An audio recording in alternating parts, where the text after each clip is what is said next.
ইয়া সুলেমান হ্যাঁ কাম তো বড় হয়ে গেছে বড়া কি কাম হইছে আর বড়া লাগাইছি তরমুজ গাছ তরমুজ খাওয়া লাগিয়া হইছে পড়ল বড়া মেজাজটা গরম হইতেছে না কবড়া এ দাঁড়া আমি পরে ফোন দিতেছি নাদিম কি কও তুই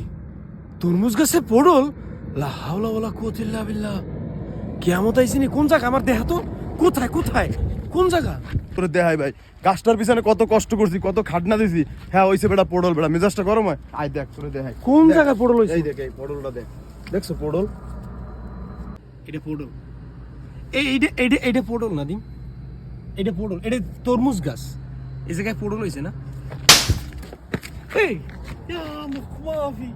এটা তো ইয়া তুই কি মুখমাফি আয় এটা তো তরমুজই হইছে তরমুজ এটা তুই কি আমার বলত পাইছো বেটা তরমুজ দিয়ে এরম বড় বড় বেটা এরম বড় বড় তরমুজ ওটা তো পড়ল বেটা না নাদিম তুই মোটেও বলত না তুই হচ্ছে একটা গাবি তুই গাবি খবরদার নাদিম এই পোডল যদি তুই সেরছো পোডল যেভাবে সেভাবে থাকুক ওটা ধীরে ধীরে বড় হয়ে তরমুজে পরিণত হইবে ঠিক আছে অপেক্ষা করো ধৈর্য ধরো ছোট থেকে বড় হয় জিনিস আর বলত পাইছো ওইটা পড়ল ওইটা আমি কালগো আলু দিয়ে ভাজবো আমি ওইটা কালকে এদিকে আয় নাদিম এদিকে আয়